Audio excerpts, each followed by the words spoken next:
name is Dr. T, and I would like to welcome you again to the Dare to Share podcast, a podcast that's aimed at helping women share their heart-bearing stories and their survival stories of trauma, as well as the way they have coped and the way that they are thriving.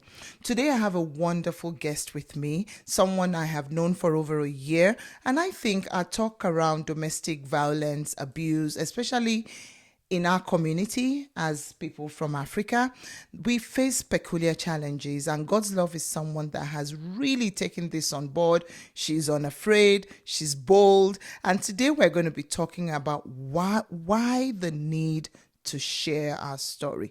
I'll let her introduce herself. Godslove Buchi-Samuels, welcome to the show. Thank you for having me, Dr. T. Welcome. It's my pleasure. Okay, my name is Godslove Buchi-Samuels. I'm a professional living in Canada. Originally from Nigeria, I have my university education in engineering and have my master's in business administration. Cool. I worked for a long time in the banks, then moved to Canada. I have a daughter that I'm so proud of. That is my life. And we share the same birthday, don't we? Yeah. With her daughter. Yes, my daughter and Dr. T. Auntie Doctor. She had the same. She calls her Auntie Doctor. Okay. She had the same birthday. So, Awesome. But having been bold, like Doctor said, being a professional, making your own money, you still find people, women in that sphere, being emotionally abused because of the culture and the beliefs you've held, and some interpretations of the gospel that were passed down to us in the wrong way. So we find ourselves sometimes being in the mud because we just try to be nice, we just try to be good, we are compassionate, and we find people taking advantage of that to our own detriment until we learn to say no. So that's why I do this, to share my story, to educate people, especially younger women, people of faith. I have a book on Amazon I wrote to also help people of faith to make sure that they are not drowning, they are utilizing their potentials positively to make them thrive. Absolutely. And when you talk about people of faith, I'm a victim of that too. And I'm sure I'll have the time to share my personal story. In the faith, we were taught, at least in the Christian faith, marriage is forever. We're taught God hates divorce. And oftentimes there's also a culture of silence. I remember talking to a lady recently who was actually married to a pastor, and the pastor was up to a lot of things. The marriage was ended, was going nowhere. She took the time to speak to an elder, and the elder sat down, and after she told this elder her very, very gory story and experience, all the elder said was, "Let us pray." And, I believe that sometimes in our culture, we feel that prayer answers everything. And there is a place for prayer. But there's also a place for faith. And I also know that the scripture tells us that it is God's will that we prosper and that we're in good health, even as our soul prospers. So it's not just about your spirit, it's about your soul. A soul that is depressed, that is anxious, that is being abused, that is being suppressed, that is being disrespected. There's no way that soul can be at peace. And there's no way that soul can thrive. And there's no way that person can grow. And so we find, I think we should start from the church. And this is not, we know that there is a place for the church. Let's face that. But I believe that it's time for us to get real and know that abuse also happens in the church. In fact, people say the church is a hospital full of sick people. And we find a lot of horrible people. When they want to find a wife, they actually come to church. I'd like to hear your thoughts about that. What's happening in the church these days? Yes. Especially for good girls. Yeah, exactly. The good girls are the victims. Yeah. The street smart girls, the street girls, you don't mess with them. Before they even choose better, because they know, because they have some of these attributes we're discussing now. So they know what to look out for. But Absolutely. The church girl that was raised in the church, that was raised a good girl, doesn't even believe another person could act in that way. Especially when they're in the church. Yes, so they are drowned in that. So let's go to the Bible. We all know that faith without works is dead, right? So we'll find out, like you said, I've also been in a situation where I know people, and even myself, this is wrong. Somebody is being emotionally abused, cheated on, not taken care of. And you're telling the person, oh, you need to trust. I'm seeing that there's a red sign here. I'm seeing somebody being, I'm seeing a blood being shed, for example. You're saying, oh, you need to trust. What am I trusting? I'm seeing a damage happening. Absolutely. You're telling me to trust.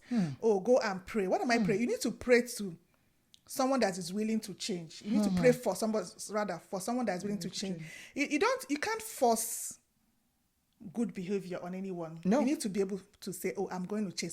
If someone is addicted, for example, going through drugs and all that, you can't say, oh, you have to stop this. The person has to make that decision to say, I'm quitting, and hold themselves accountable. Yeah. Right? Because there's always this, you're a doctor, there's this, what term do they use when they withdrawal syndrome, that kind withdrawal, of absolutely. So if you've been hooked on something, like you're hooked on cocaine or morphine, exactly. Once you stop immediately, you're going to have withdrawal. Yes, sometimes they even give them some medications to make sure that they don't relapse into that. So it's a decision by yourself. Absolutely. It's not something you hold a woman responsible. Sometimes you see people, even in our culture, not just church, our culture, say, oh, the success of a marriage depends on the woman. I was told that. That BS.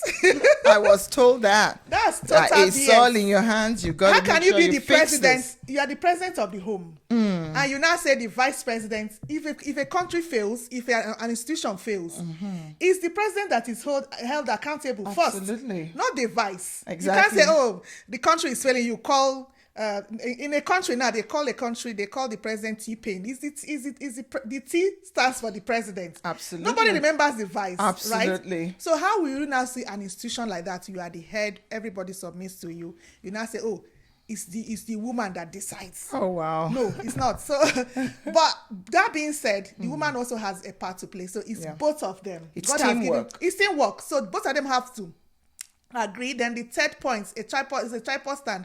The third point will be the Holy Spirit, God, the God factor, the Trinity, before it will succeed. So we find that because we don't believe, the main issue is people in the church, good girls are raised in the church, don't even believe such behaviors exist. Like if someone comes to you and say, oh, I love you, telling you all the good things, you don't believe that the person is lying. Because you know you are not a liar. Because you don't lie. I've seen where people lie against somebody and still saying it. No. Like, apart from maybe people in immigration, sometimes at the airport, there was a time I was watching one video. This person is lying, blatantly lying to the immigration officer. And I was like, how did these people cope? Because somebody that has gray hair saying he's 15 years because he's scared of being deported. Absolutely. The other one is saying, oh, I'm schooling, I'm going to this school. Okay, what course are you studying? I can't remember, because they don't know what they've written in the books, in the paper, and they don't want to give another answer to the immigration officer. So that's how these things work. These people that have these personality disorders, they lie a lot. I always use Samson, the book I wrote that is on Amazon. Samson is the anchor of that book. Samson, they go after people that have something to offer. They go after people that have that are highly educated. So it can't say because you're educated, it can't happen to you. It can't happen to you. Highly educated, hardworking. That person has to be a hard worker before you can fall this victim. Yep. Look at Samson. Yeah. Samson has strength. Samson is anointed. Samson could lift the gate of a city. Wow. Samson could tear the lion's mouth, right? Yeah, with his bare hands. Samson had everything going for him. So people wanted to bring him down. So some people are out to look out for people like that to bring them down. So that's why if you have things going for you, if you are prosperous, if you are upward looking, if you are hardworking, those are the people they target. And if you now combine it with being morally sound, have good behavior, and such people, they are trusting, they're compassionate to people. Yep. Yeah, so that's what happened. So Delilah was sent to him to destroy him, but he didn't know. So he was loving. He was just a loving husband, vulnerable to the wife at times. If you are having any kind of relationship with anyone that is a close knit relationship, at some point you are vulnerable, whether to your parents, to your siblings, to your spouse, to your children, to anyone around you. Like, you are vulnerable. You tell them everything. You tell them your secrets, your secret to his strength. Look at Samson, secret to his strength. He was, but his enemy, she was communicating that to his enemies. He didn't know. And when I could tell you for a fact that when he asked her, why are you telling my enemies the things I'm telling you? She would have lied. That's where the lies, gaslighting. She started crying. Oh, you don't even love me enough. That's the gaslighting. Gaslighting. Yes. So lies, gaslighting, manipulation. That's how they bring people down. And they're not there for, it's transactional. They're not there. They don't love you. They don't want your good. Look at Delilah as an example I was giving. She wasn't there to. She wasn't love. Of course, if you love somebody, you wouldn't want to bring them down. No. So, but he was just being normal, being good. But if he was street smart, he would know that I'm discussing this thing with only you, Delilah. So how do my enemies know that what I told you something, and the next time they are coming to, to bind me up and try to kill me, but he still had his strength. So he made a mistake. That's why we're saying, giving out this information to the public. He made a mistake. The first time, the second time Delilah betrayed him.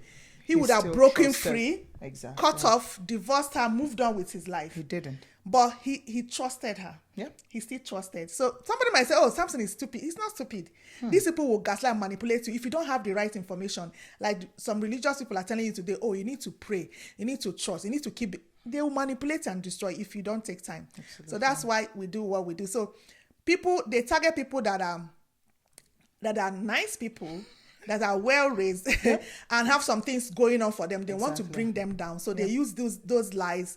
They don't use spear, bow, and arrow to go to war. They don't use that. They use manipulation, lies. Look at Delilah. She was crying, oh, you don't love me, you don't trust me. And he also kept falling for it until he now, at the end of the day, his eyes were plucked off. And he didn't touch her. She would have just moved on.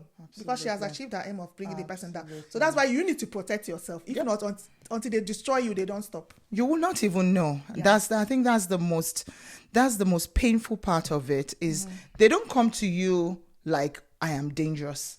You don't see it written all over their face. In fact, they start by loving you. They start by loving you so much that you feel, oh my God, is this real? I can say this because it happened to me. Yeah, sure. I got flowers almost every other week from this gentleman. He called me. I woke up to his messages. Before I slept, he was on the phone. When I turned this way, he's there. There was a day he called me over 20 times. One day. And I was like, can somebody care for somebody this much?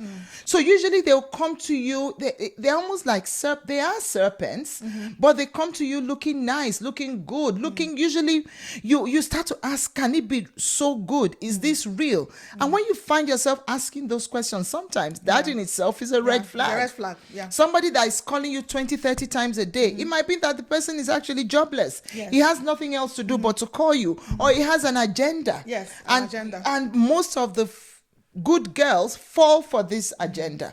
They fall for, it's like a mask. So they come to you with this wonderful mask of, I'm so nice, I love you so much, I will go to church with you. They will pray in tongues, they will do, they tick all the boxes and more. And because, like Godslove said, you are so trusting, you believe the lie, and then you get sucked in. And when you are sucked in, that's when the gates of Armageddon starts. They study you for some time. They take their time to study you. It's just like some animals. When we used to watch Nat Geo Wild in Nigeria, back in Nigeria, there are some animals that are, these predators, when they are looking for their prey, right? They go hide somewhere and study and watch your movements and watch. So that's how these people are. They study, they know what you need, what you like. Exactly. Your love language. Absolutely. They overdo it. Absolutely. Right? So they've studied you for a while. They're out to destroy you, remember. They're not there for anything. So they study. It's just like people that are doing investigation. They can camp like detectives. Outside a house, watch your movements and everything and everything. This animal, I think they got that cue from animals. So they watch. Then when it's time for them to strike, they strike. How do they strike? They don't strike by fighting you. They start manipulating you. So some good days, some bad days, you are confused. But this nice person that was caring, that's doing this, can't be this. Yep. But behind you, they are living a different life. Yep. Two-faced. Different life. You will be shocked. In fact, I say, one thing I want to do in life is, if there's any way to, investigate what people do behind and bring it out to the open, it will really, really help. But that is not possible. At least for the technologies we have now, we can't do that. So you have to watch the energy. They give themselves off a lot of times, but you ignore it. We ignore it. You ignore it because they try to cover up immediately. And they're professional liars. Yes, don't forget. Yes, liars, manipulation. But behind you, they are destroying you. They are smearing you. Yep. In my own case, somebody ganged up with some family members, smearing me behind. I didn't even know. You see me. I will still hide and give money to somebody that was smearing me behind. Wow.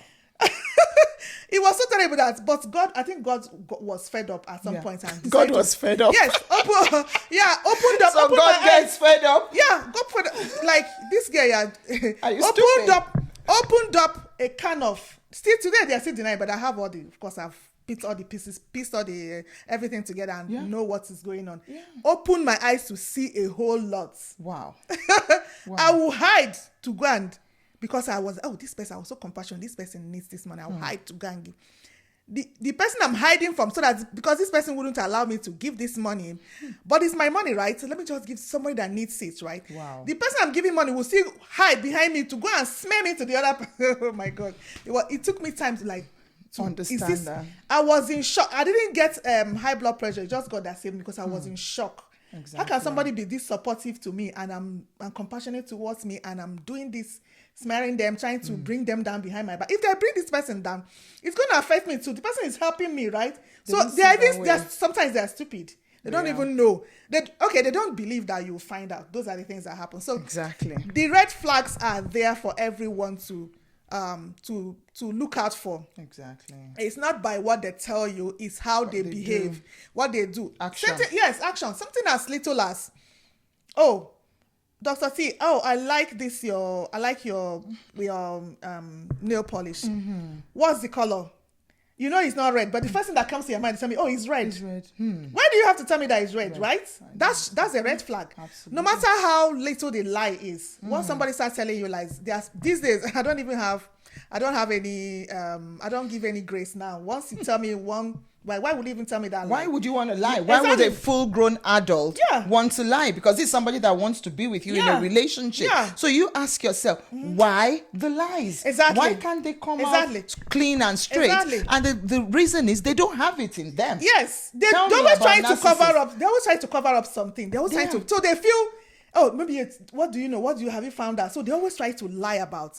And that's why in countries that are in developed countries, sometimes tell them the truth, even your immigration application. Yeah. Tell them, even if you've done something wrong, just say the truth. Yes. Once they discover you lied about something, and that's the end of it. That's the way we should live our lives. Once somebody is telling you lies, even if it's not a romantic relationship, no matter what it is, if you're looking for a job, start telling them lies. Because if you tell me one lie, how do I believe that all the other things you're telling me they are truth, right? So those narcissists will always lie. Sometimes even some people that are church tongue blowing, you will not know. Yeah. So you need to find out what's going on. Test. Even the Bible says test every spirit. Yeah. So find out anybody that is lying to you, no matter what kind of. These days, in fact, when you start and pray for that discerning spirit, when you start knowing how to identify these red flags, sometimes even the energy they give off, something is off. Yes. You have not found what something it is. Doesn't add up. Yes, but your energy is, your spirit is not accepting this. There's something off. Dig deeper. Give yourself time. Yeah. Find out what is going on. Absolutely. Dig deep. Do investigation. FBI on them. FBI on them. Yeah, do your investigation. Yeah. Somebody was like saying, somebody came to their house. I read this story on Facebook. A girl was like, these IJMB guys, I just got back in our country. They say, I just got back. The person is coming from abroad. Mm-hmm. Meanwhile, the person used a VPN or whatever number to, the person is living in Abuja. But use a different VPN use a different to show that he's living abroad. Yes, living abroad and all that. And whatever Deceiving number, people. I don't know how they marked their number, and he's showing another country code, right? Wow. She didn't do her investigation. She didn't even go to Facebook to find out who are the friends, who are the... So she already fell for the guy. Friend. Maybe the guy knew that, oh, this one wants someone that is abroad. So he used that, manipulated her, came to her house, ate her food, wanted to even take her... Until it was after the guy now ghosted her that she now went to Facebook to find out his name. They now have a mutual friend. The mutual friend said, "Oh, please run away from this guy. This guy is a whatever, master manipulator. Whatever. Yeah, and that he's living in Abuja. This is what he has done. Why didn't you do that investigation before this happened? So why do you just don't believe anybody on face value? That's why whatever application you do, they do they call it background checks. Yes. They call it background checks. I just came off from an interview now. They said, oh, they went to do some background checks about me. They saw this website. Everybody does investigation. So teach your girls to teach your children. Sometimes my daughter, little girl, she'll come back and say, oh, this person refused to play with me. I say, if they refuse to play with you, then let it go. Exactly. Are you looking for people to play? Come, let me play with you. So confidence. Yeah. Build your self-confidence. Be your own friend. Absolutely. Right? I always tell people, build a cocoon around you, right? So only allow people that are healthy emotionally. Don't allow any form of toxicity. Don't give graces. It's not in your place to give grace. Anybody that sins should go and ask God for forgiveness. It's not you to keep accommodating. Remember, Samson kept accommodating those bad behaviors and lies, manipulation, gaslighting, and until he committed suicide. They had his eyes plucked off, right? Yeah. So it's in your best interest to test every spirit. Yep.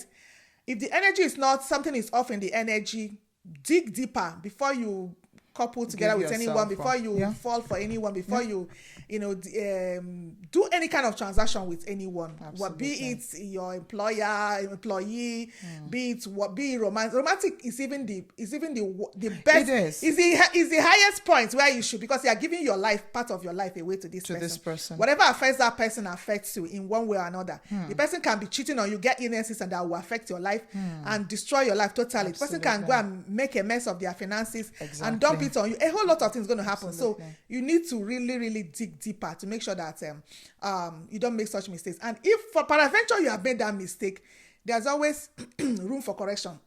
Yes, the Bible says in 1 Corinthians 7:15 that if the unbelieving wants to go, even if the person wants to go, let them go. You are not bound. You are not bound. When they say, the Bible says you are not bound, it means whatever their sins or whatever they've done, it's not on you. You can move on. Remarry if you want.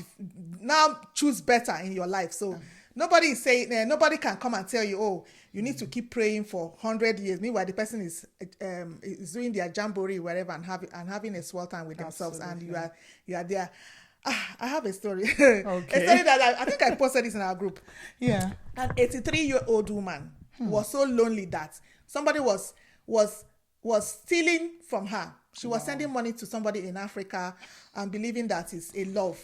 The person was telling her, oh, you're my queen, and not 83-year-old woman. Still taking advantage. Yes, because at 17, what happened to her? At 17, somebody disappointed her, left her. She married at 17. Somebody left her and go to be with another woman.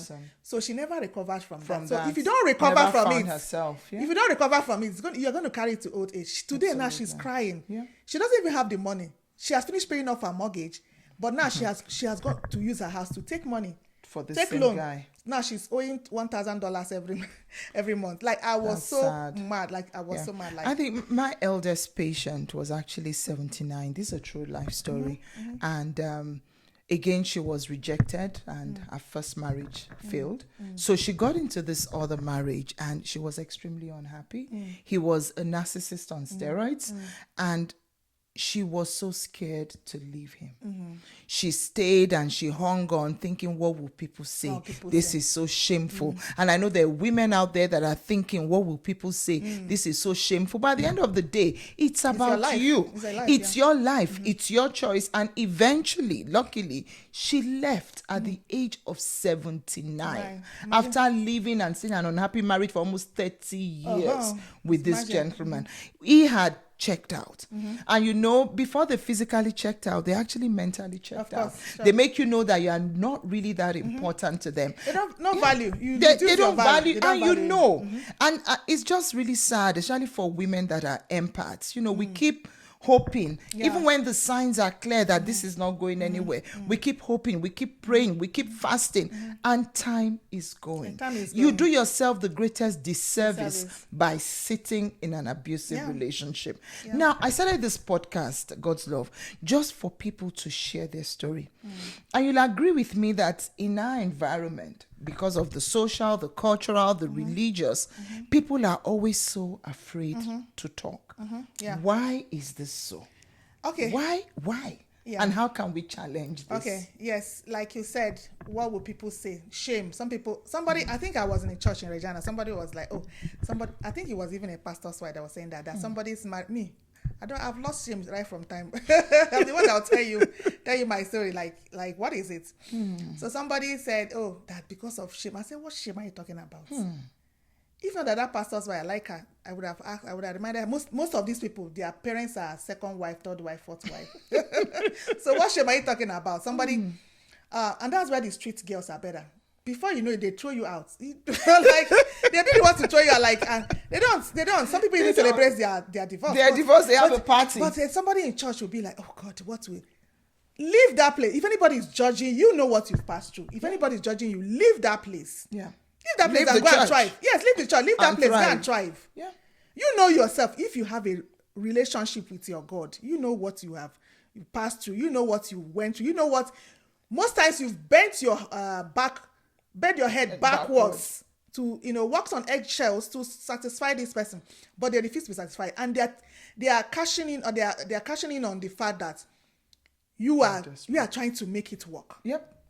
Because you're the only one in the relationship. Yes, they're not there. Yes, you're the one trying to make it work. So they are once you get up and find yourself, most times they want to come back. Of course, that time that if you build yourself and you are thriving, what do you care about what anybody's saying? Absolutely. That's their business. It's your life. Most of the people that will judge you, you don't know what's happened tomorrow. I see it happen. I see sometimes their children.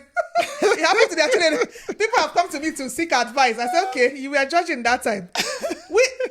In my language, that's what they say, echidime, which means tomorrow is pregnant, right? So you are judging, you don't even know. Yeah. But number one, do all you can to save your marriage. Absolutely. But if you find out that, this thing is eating me up. You are the one dying. You're the one dying.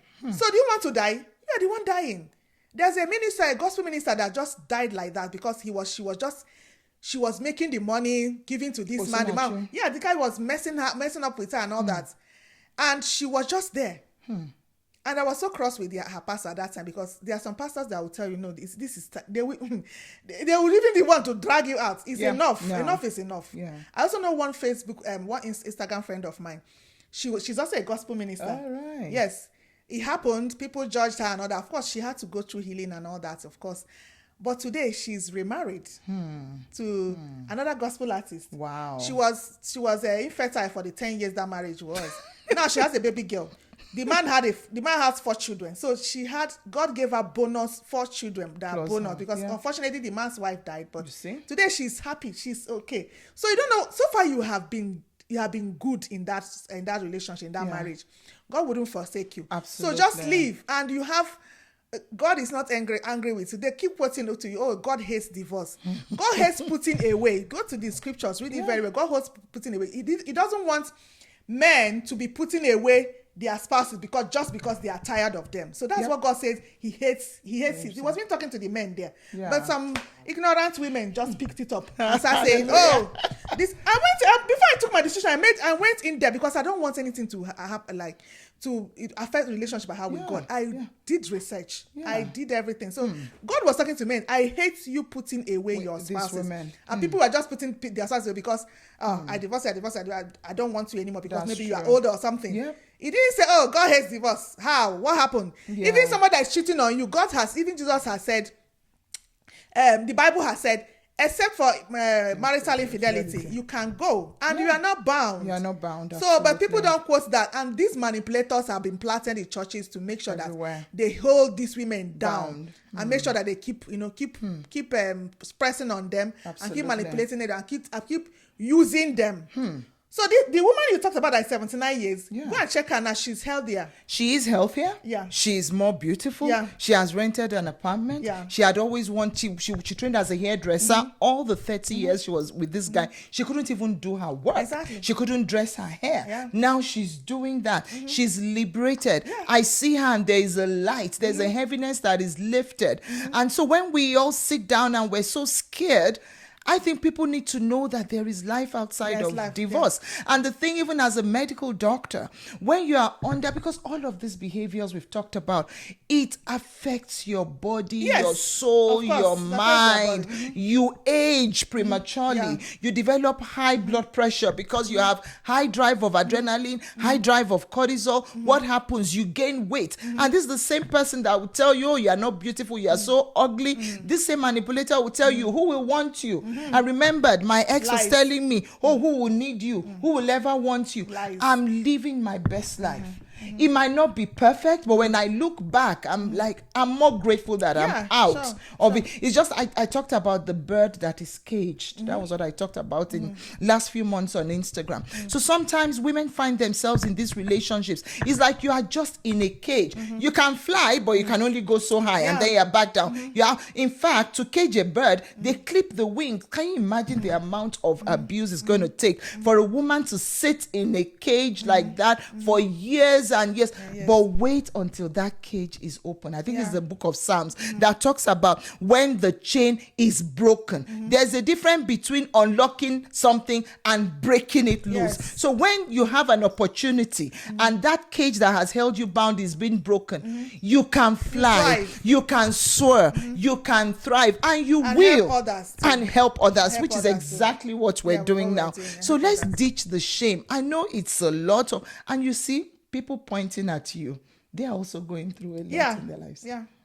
But they point at you and they say, can you imagine? I remember I had to call a pastor and I took him for coffee at some point because things had filtered and he was saying, no, I heard she left her husband's house.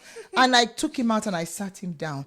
And I was like, would you rather come and conduct my funeral or see me free from an abusive relationship? I said, do you wish on your daughter what I have been through? I said, so before you start to peddle things, and I said, to even crown it all, I never moved into this man's house. He moved into my house. So for you to now say, oh, I left, I didn't. Exactly. God removed him from my life. God removed him from my house. God removed him from everything that concerned me. And that gave me the opportunity to thrive. It was tough. I didn't just leave and became 100%. It's tough. It's a process. You waste some years. Like to rebuild yourself takes some time. It takes time. Yeah, you've been attached to this and you separate. There's always that wound, but you're going to heal. You're going to heal. You're going to heal. It's a scar. Everybody has their own scar. Everybody has their own scar in different ways. And if you don't leave that place, I see some people, even some sibling relationship, I've seen some people, I look at it, I say, this is what is doing. They thrive in destabilizing you, making you start thinking confused. You start thinking about maybe what this person is telling me is true. Maybe I'm like this. Maybe I'm crazy.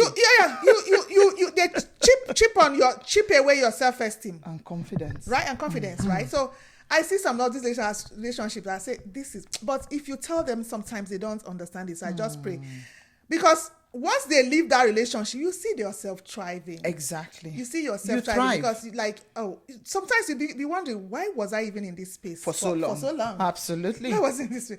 What is even so special about this person? Right? But that's because you found yourself. Don't forget, they try to strip you of your confidence and of everything else about you. Yeah. You know, people, I remembered my past life. This guy will call me names. He will call me names that even my parents didn't call me. Terrible things. Yeah. And the harder I tried, the more difficult it was. And I was like, what happened to all the love, quote and unquote? There was never love. Yeah, and really, there's no shame. There really should not be shame. When we share... When you're free. I don't even care. Just come and talk. Look, that's what me, I have loud mouth. So come and talk to me. I'll tell you your life. Exactly. One woman was in that same church in somewhere in Canada. She was trying to say, oh, that's it. This one is left. Her husband is using church preaching and all that. One day I told, she didn't know that I knew that she was what's it called? These people that their mothers gave birth at home. You know, back home they call them the B word. I had to tell her, look, my parents married for over 50 years. Wow. Before my father died. Perfect marriage. Perfect. Too. What do you know to tell me about marriage? Who are your parents? So the whole church broke it because me, I will tell you your own, because you don't know what you should show empathy. If you want to know my story, you can ask me. Not to come and judge me. If you want to judge me, I will open up your case. So if it works for you, clap back at anybody that wants to mess. Don't allow anybody. Don't allow anybody bring you down. For what? I see people, they tell them what, they go and cry. Me, I will not cry you. I will dig your story. I will dig your story and I'll splash it on you. Next time, you take your time before you talk. Because you don't even know. And when you talk about, I should teach you about marriage, not you teaching me about marriage, right? You don't even know anything. I have people to learn from. My mother and my father, number one. Years. My grandparents, my great... What are you talking about? I have people to learn from, not you. So you are just the first generation in this marriage matter. Absolutely. Absolutely. So women really, there's no shame, because we understand that there is a time for healing and you should make the most to heal, because it's not easy. My patient had been in this relationship, and luckily she started therapy even before she left. So leaving is not really about one day you just wake up, pack your bag and leave. No, you need to plan, except of course your life is in danger. Then you need to leave so that you can live, you can live. But it's something you need to plan, you need to consider, because there's so many facets into walking away and leaving your relationship. So we're not saying sleep tonight, wake up tomorrow and leave, and then be homeless and not have anything to. So you really need to plan, and you need to also count the cost. But I always say something. I interviewed someone. She lost a lot of money. There was a house she had bought with her ex. The ex refused to sign out and get his own. The house was foreclosed. It was such a mess. She lost so much money. But she looks back today and she said, the money means nothing if I have my life. So you have to think, you will actually make more money because your mind is actually set to do so. So really, I would say there is no shame, because sharing your story encourages other people. There's people that are talking and that are judging you and that are saying things. Is their opinion. And one thing I've learned, you have no control about what other people say. Exactly. Or what they think. You know your story. You know yourself. You know what you've gone through. Yeah, you know how you worked hard to make it work. Exactly. And like sometimes God is even redirecting your path. Hallelujah. Redirecting your path. That's what happened to me. God redirecting your path. I'm in a place now, I'm now in a family where everybody values me. Wow. Everybody values me. My mother-in-law now, if you talk to her, like, let's not miss my call. Oh, wow. Mamo, my daughter, this kind of. Don't be saying, who is this? Who is this? Who does she think she is? Like, exactly. But when you look at it, even like, I'm in a much better place. That the people that orchestrated all those, when they look at me today, they wonder how it happened. Absolutely. They wonder how. And people see it. People say, I remember in my practice, a lady came in one day. This was after my marriage ended, and she said, you look so different. I'm like, how do you mean? He said, you look like a dark cloud has lifted off you. So, you are going out there wearing the clothes, posting pictures and all. People see that you're unhappy. So why are you pretending? And once you come out of it, people actually see the difference as well. So don't do yourself that injustice by sitting in an abusive relationship. And the thing to know is that help is available. This is exactly what we're doing. Putting out the word to know, one, you are not alone. Two, help is available. Three, there is life outside of this cage that you've put yourself in. And yes, we have cultural beliefs. Yes, we have religious beliefs, but don't use that to your disadvantage. Instead, use it to your advantage. We should be bold enough to share our stories, not just for us, but for other the people coming after us, several generations, even generations yet unborn. And my sister, we find I know we're kind of focusing more on women, but there are also men that are victims as well. Yes. This thing works both ways. Look at Samson. Yeah, The example you gave. He's a man, and he had a very, very manipulative partner, and that led him to his death. Yeah. And my prayer is that that would not be our portion. Yes. So men also go through this. So whether you're a man or you're a woman, there's nothing good about abuse. You should not put up with it. And abuse is not when they hit you, because sometimes I even say emotional abuse is worse. It's worse because you can't quantify it. You can't say it. Nobody will believe it except you. You know that this is not right, right? So emotional abuse is the worst. Exactly. Because you can't just say, you can't put your, who will you tell? Because most people that abuse you are people that you have reposed or given some trust to. You trust them, and they seem like they behave well to other people, but they're the nicest outside. Yes, don't forget. Yes, so it's difficult. So if you don't tell yourself, no, this is not right, this is what I'm passing to, sometimes there's even no evidence except maybe the verbal abuse and all that. Sometimes it's your reaction that is loudest. Exactly. Because the way they if I go behind and pinch you, I remove my hand. You will not, what's that? So everybody will see your reaction. Everybody will see your reaction, but nobody will see what caused it. So such people and such narcissists, they easily cry. They cry easily. They are the ones that look at Delilah. She started crying to Samson. Oh, you don't love me. You don't believe me. Those kind of things. And Samson is the bigger person with his hair flying. Exactly. Everybody be like, no, this one is the one trying to hurt this woman. But she's the evil one. Just like snakes. If you don't know that snakes are dangerous, you know the way they move, so slimy, so creepy.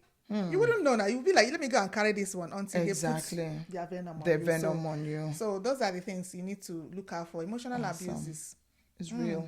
It's real. And we should be bold enough to share our stories. Yeah, sure. It will help us. It will help generations yet unborn. Do you have any final words for us as we round up? And thank you so much. This has been awesome. Awesome. Seriously awesome. Yeah, my final words is don't allow anybody, don't live your life for anyone.